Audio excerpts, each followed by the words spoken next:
الخير على الجميع وحياكم الله. اليوم بإذن الله حديثنا عن السعال الديكي. دائما نبدأ بالتعريف والعلامات والأعراض، وفي الأخير دائما نعطي بعض الحلول.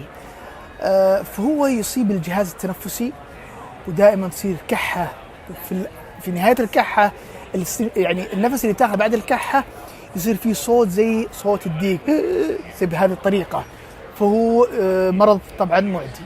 طبعا العلامات والأعراض تكون زيها زي أعراض فيروس عادي، تستمر من 7 إلى 10 أيام. كحة، احتقان في الأنف، رشح، تجيك حرارة. بعد 10 أو 7 أيام ولا 10 أيام تبدأ تتطور عندك الحالة بسبب تجمع المخاط في مجرى الهواء، فتسبب عندك كحة ما تقدر تسيطر عليها. وزي ما قلت في التعريف السابق، بعد ما الكحة ما تسيطر عليها فيطلع الصوت حق زي يشبه صوت الديك، تصير عندك احمرار في الوجه، العيون تصير حمراء، تصير عندك إرهاق شديد في الجسم. طبعا يعتبر مرض السعال هو مرض بكتيري. ليش قلت لكم أنا في البداية كأنه فيروس، لكنه هو في العلم ما هو فيروس، لين تتطور المشكلة. يعني عند العدوى، عندك انتشار العدوى تكون كبيرة، لأنه تكح الناس، فينتشر في الجو، فينتقل من شخص إلى شخص، فيكون انتشاره جدا عالي.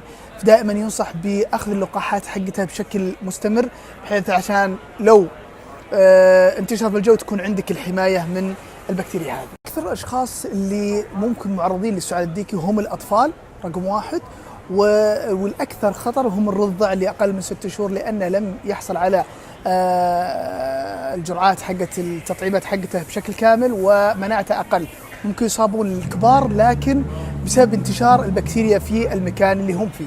ننتقل إلى المضاعفات. في الكبار تصير أعراض جانبية، فتك في البطن، كدمات في الضلوع بسبب الكحة وقوتها. لكن المشكلة دائما تكمن في الأطفال، يكون في التهاب رئوي، جفاف، تلف في الأدمغة، يكون عنده مشاكل في التغذية. كل هذه تأثر عليه، ممكن تؤدي بحياته بسبب توقف أحيانا بعض التنفس. تكون حريصين على الأطفال بشكل يعني أهم، ونروح دائما للمستشفى عشان يحصل على عناية كاملة ويعوض السوائل ويكون تحت إشراف طبي كامل.